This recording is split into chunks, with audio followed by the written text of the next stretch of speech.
Corona-19 menjadi momok dunia di tahun 2020 ini, pemirsa. Awal penularan virus ini diketahui dari Wuhan, China. Pada tanggal 4 Agustus 2021, Indonesia secara resmi mencatat lebih dari 100.000 kematian akibat COVID-19. Menteri Keuangan Sri Mulyani mengakui dampak pandemi COVID-19 di tingkat global dan domestik akan mengancam pertumbuhan ekonomi domestik. Tahun ini, Indonesia diperkirakan akan memasuki masa resesi yang terburuk sejak krisis moneter tahun 98 lalu. Badan Pengawas Obat dan Makanan atau BPOM resmi menerbitkan izin penggunaan darurat untuk vaksin merah putih atau vaksin Inavac. Kepala BPOM Penny Lukito mengatakan vaksin Inavac seluruhnya merupakan vaksin buatan dalam negeri, dan berikut pernyataan Kepala BPOM beberapa saat lalu. Kehidupan telah berubah. Orang tua sulit mencari nafkah. Para pemuda terhalang untuk bersekolah. Sebab masyarakat terdampak oleh wabah. Namun dalam kehidupan tidak ada rumus menyerah. Berpikir, berbenah, dan berinovasi adalah kunci. Dan vaksin merah putih adalah harapannya. Universitas Airlangga bersama PT Biotis Pharmaceuticals Indonesia berkomitmen untuk membantu masyarakat.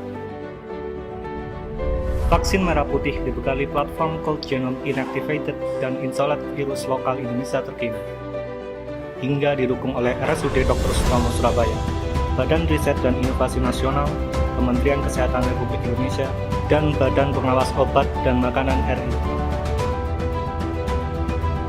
Vaksin merah putih berharap menjadi solusi. Solusi untuk orang tua, solusi untuk pemuda, dan solusi untuk Indonesia.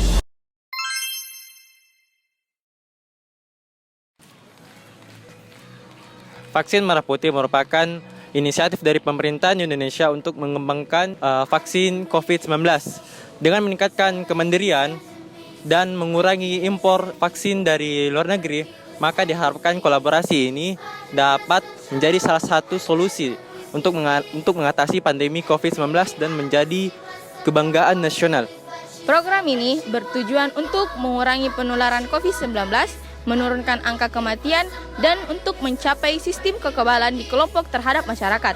Selain itu juga untuk melindungi masyarakat terhadap COVID-19 agar tetap produktif secara ekonomi dan sosial. Ini, vaksin merah putih dapat menjadi langkah awal strategis untuk memperkuat kesehatan di Indonesia dan menjadi tantangan awal untuk negara dalam menghadapi tantangan masa depan.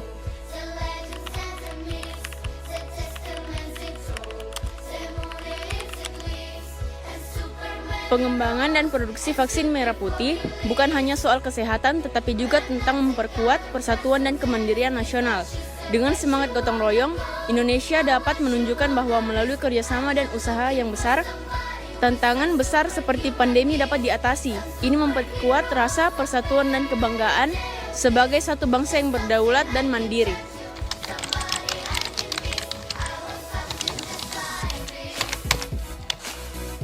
Implementasi nilai-nilai Pancasila dalam pengembangan vaksin merah putih guna mempercepat inovasi dan mendorong kemandirian ilmu pengetahuan di Indonesia melalui yang pertama itu etika dan integritas, yang kedua inklusivitas dan elastabilitas, yang ketiga itu kolaborasi atau persatuan, dan yang keempat itu adalah keadilan sosial. Dengan nilai-nilai tersebut dapat dijelaskan bahwa Pancasila bukan hanya sebagai landasan norma bagi kita, tetapi juga menjadi pendorong lingkungan yang menciptakan lingkungan kreatif, produktif, inovatif, dan efektif. Program vaksin merah putih merupakan contoh nyata dari implementasi Pancasila pengembangan ilmu pengetahuan di Indonesia. Melalui program ini, Indonesia tidak hanya berupaya mengatasi tantangan kesehatan akibat pandemi COVID-19, tetapi juga menunjukkan komitmen terhadap nilai-nilai Pancasila dalam mencapai kemajuan yang adil, beretika, dan inklusif.